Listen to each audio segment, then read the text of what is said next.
श्री दुर्गा मानस पूजा। यह पूजा बहुत ही दुर्लभ है। यह अपने को एकांत में बैठकर कुछ भी नहीं चाहिए, बस शुद्ध भाव मन में रखकर माँ के प्रति समर्पित होकर हमें रोज यह पाठ सुनना है और पढ़ ले तो बहुत ही अच्छा। आइए सब मिल माँ की मानस पूजा करते हैं। अत्यंत अनंत गुना फल देने वाला है यह मानस पाठ। माँ त्रिपुर सुंदरी, तुम भक्तजनों की मनोवांछा पूर्ण करने वाली कल्पता हो। माँ तुम पादुका आदर पूर्वक तुम्हारे श्री चरणों में समर्पित है, इसे ग्रहण करो। यह उत्तम चंदन और कुमकुम से मिली हुई लाल जल की धारा से धोई गई है। भांति भांति के बहुमूल्य मणियों तथा मूंगों के से इसका निर्माण हुआ है और बहुत सी देवगणाओं ने अपने कर कमलों द्वारा भक्ति पूर्वक इसे सब ओर से धो पोंछ कर स्वच्छ बना दिया है। माँ देवताओं ने तुम्हारे बैठने के लिए दिव्य सिंहासन लाकर रख दिया है, इस पर विराजो। यह वह सिंहासन है जिसकी देवराज इंद्र आदि भी पूजा करते थे। अपनी क्रांति से दमकते हुए राशि राशि सुवर्ण से इसका निर्माण किया गया है। यह अपनी मनोहर प्रभा से सदा प्रकाशमान रहता है। इसके सिवा यह चंपा और केतकी की सुगंध से पूर्ण अत्यंत निर्मल तेल और सुगंध युक्त उपटन है, जिसे दिव्य युवतियाँ आदर पूर्वक तुम्हारी सेवा में प्रस्तुत कर रही हैं। माँ कृपा इसे स्वीकार करो। देवी इसके पश्चात यह विशुद्ध आंवले का फल ग्रहण करो। शिवप्रिय त्रिपुर सुंदरी, यह आंवले में प्रायः जितने भी सुगंधित पदार्थ है वे सभी डाले गए हैं। इससे यह परम सुगंधित हो गया है। अतः इसको लगाकर बालों को कंघी से झाड़ लो और गंगा जल की पवित्र धाराओं में नहाओ।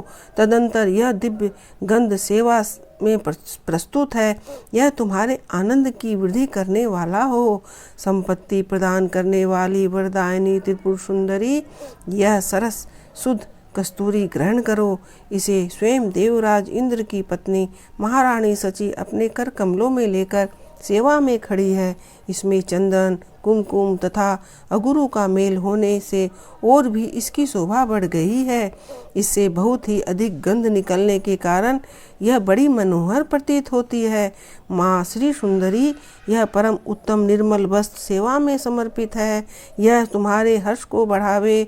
माता इसे गंधर्व देवता तथा किन्नरों की प्रेयसी सुंदरियां अपने फैलाए हुए कर कमलों में धारण किए खड़ी हैं। यह केसर में रंगा हुआ पीताम्बर है। इसे परम प्रकाशमान सूर्य मंडल की शोभामयी दिव्य क्रांति निकल रही है, जिसके कारण यह बहुत ही सुशोभित हो रहा है। तुम्हारे दोनों कानों में सोने के बने हुए कुंडल झिलमिलाते रहें। कर कमल की एक उंगली में अंगूठी शोभा पावे। कटी भाग में नितंबों पर करधनी सुहाए। दोनों चरणों में मंजीर मुखरित होता रहे। वक्ष स्थल में हार सुशोभित हो और दोनों कलाइयों में कंगन खनकाते रहें। तुम्हारे मस्तक पर रखा हुआ दिव्य मुकुट प्रतिदिन आनंद प्रदान करे। ये सब आभूषण प्रशंसा के योग्य हैं। धन देने वाली शिवप्रिया पार्वती, तुम्हारे गले में बहुत ही चमकती हुई सुंदर हंसली पहन लो। ललाट के मध्य भाग में सौंदर्य की मुद्रा चिन्ह धारण करने वाली सिंदूर की बिंदी लगाओ तथा अत्यंत सुंदर पद्म पत्र की शोभा तिरस्कृत करने वाले नेत्रों में यह काजल भी लगा लो। यह काजल दिव्य औषधियों से तैयार किया गया है।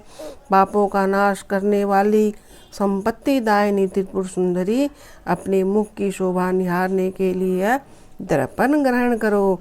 इसे साक्षात रति रानी अपने कर कमलों में लेकर सेवा में उपस्थित है। इस दर्पण के चारों ओर मूंगे जड़े हैं। प्रचंड वेग में घूमने वाले मंदराचल पर्वत मथाने में जब क्षीर समुद्र मथा गया, उस समय यह दर्पण उसी से प्रकट हुआ है। यह चंद्रमा की किरणों के समान उज्ज्वल है। भगवान शंकर की धर्मपत्नी पार्वती देवी देवगणाओं के मस्तक पर रखे हुए बहुमूल्य रत्नमय कलशों द्वारा शीघ्रतापूर्वक दिया जाने वाला यह निर्मल जल ग्रहण करो। इसे चंपा और गुलाल आदि सुगंधित द्रव्यों से सुवासित किया गया है तथा यह कस्तूरी रस, चंदन, अगरू की सुधा की धारा में अल्पलावित है।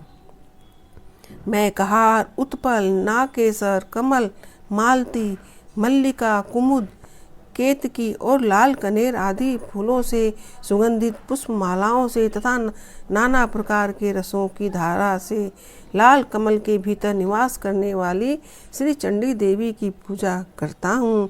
श्री चंडिका देवी देवबंधुओं के द्वारा तैयार किया हुआ यह दिव्य धूप तुम्हारी प्रसन्नता बढ़ाने वाला हो।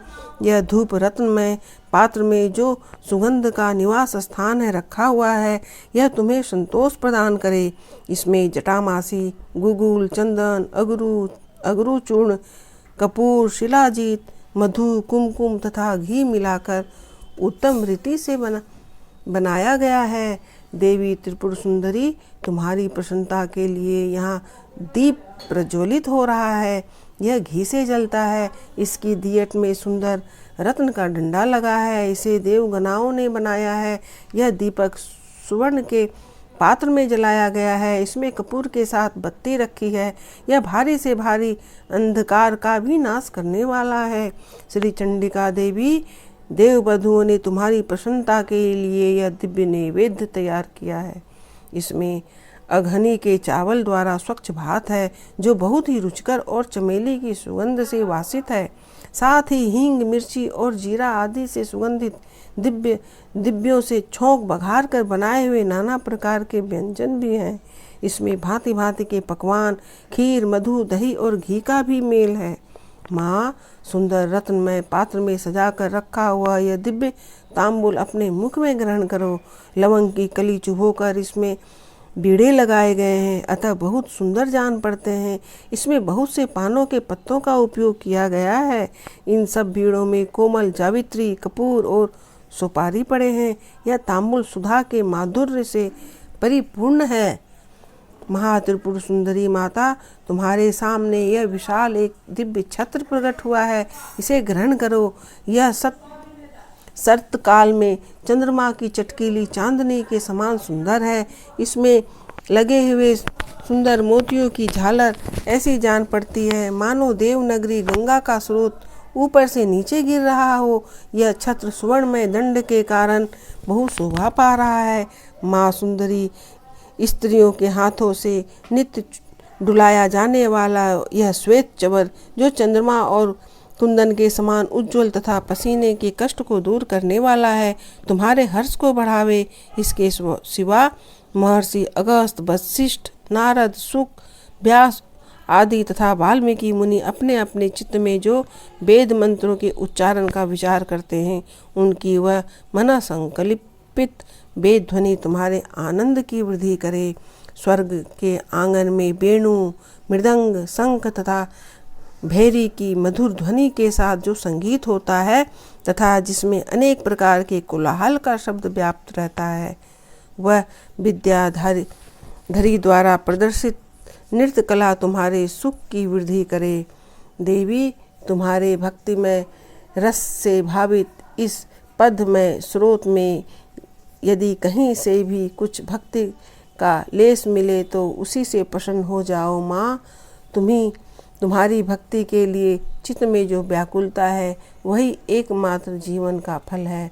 वह कोटि कोटि जन्म धारण करने पर भी इस संसार में तुम्हारी कृपा के बिना दुर्लभ है, कहीं सुलभ नहीं है। माँ, इस उपचार कलित 16 पदों से जो परा देवी भगवती त्रिपुर सुंदरी का स्तवन करता है, वह उन उपचारों के समर्पण का फल प्राप्त करता है जो बड़े बड़े ऋषि मुनि देवगण लोगों को जो फल मिला, वही फल हमें ये पाठ मात्र सुनने से या ये पाठ करने भर से ही मिल जाता है। इसीलिए हमें रोज़ ना हो तो कम से कम जब नवरात्रि आते हैं उस समय माँ का ये पाठ रोज़ एक बार सुनना चाहिए। सुनते हुए माँ को सामने बैठाकर भावपूर्वक माँ को सब फल पुष्प जैसे जैसे देवता लोग पूजा कर रहे थे, वहाँ अपने आप को भी वैसे ही समर्पित भाव से माँ की सेवा करनी चाहिए।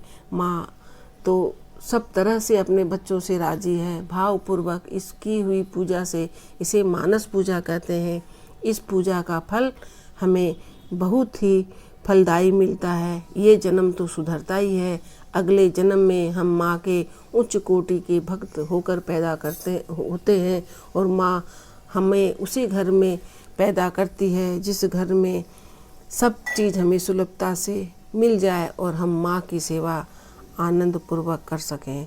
इसीलिए यह पाठ रोज़ करें।